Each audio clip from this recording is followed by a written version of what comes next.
Jenna! Hi everyone, my name is Jenna Dixon. I'm with Put People First PA, and I'm here today to talk about my experience with our healthcare system as a working class person living in the United States. As somebody with severe anxiety, standing up here today is extremely difficult for me, but this is just that important that I'm up here anyway to share my story with you. I am a 31-year-old single mother of two beautiful neurodivergent children. I have been working since I was 12 years old and have maintained full-time employment for my entire adult life. There have been several points in my life that I have held down 2 or even 3 jobs at a time just to make it by.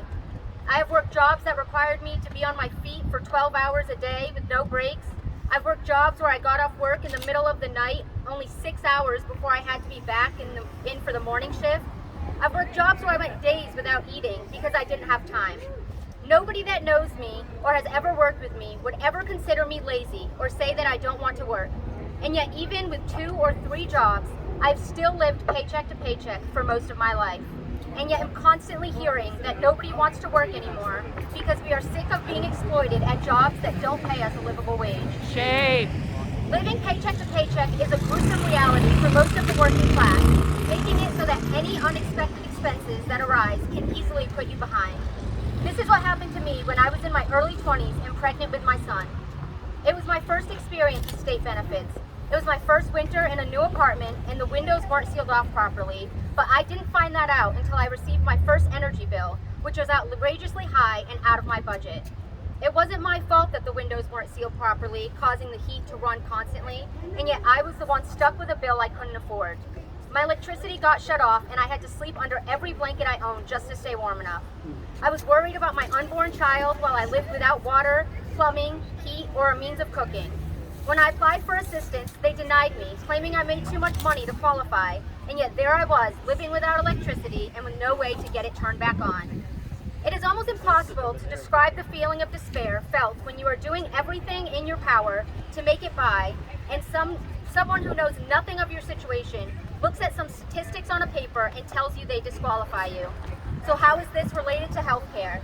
Our living environment is a healthcare issue. That's right. Housing is healthcare. That's right. Food is healthcare. That's right. These necessities influence both our physical and mental health directly, and that is exactly what happened to me.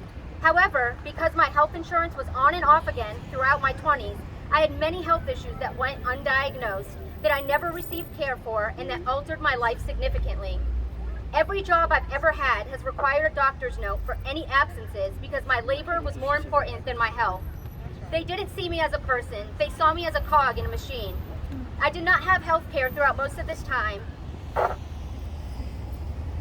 Sorry.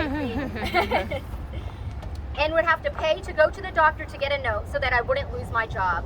So not only was I losing money because these jobs didn't provide paid sick leave, but I would have to pay money to miss work just to prove my absence was necessary to someone who saw me as only a number. Even when I did have health care, I was unable to utilize it. I couldn't afford to miss work to go to the doctor or dentist. I was in crisis and my therapist told me she wanted to help me but didn't know how to fit me in because my schedule was so sporadic that I couldn't even manage to schedule a therapy appointment. I was living paycheck to paycheck and these jobs did not provide paid time off.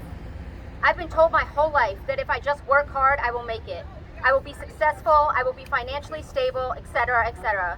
But I have worked hard my entire life, and I did get promoted to a job with benefits. And you know what? I couldn't afford them. The job itself paid so little that I could not afford to pay my bills on what would have been left over had they taken health insurance in retirement out. But they don't tell you that about these great jobs. I mention all these things to show you that it is more than just a matter of whether you have health insurance. What is the point of having health insurance if you can't use it? What is the point of your job offering health insurance if their deductible is so high you can't afford to pay it? So many people must spend thousands of dollars before their health insurance even kicks in. I share all of these sentiments with you today to show you labor struggles and healthcare struggles are related, as are all working class struggles under this oppressive system. Healthcare is a human right, and it should be provided to everyone as such, and that includes the working conditions that enable us to utilize our healthcare and the appropriate amount of paid time off that allows us to take care of our health. Medicaid for all and healthcare being provided as a human right would not only allow us to survive, but maybe one day it would even enable us to thrive.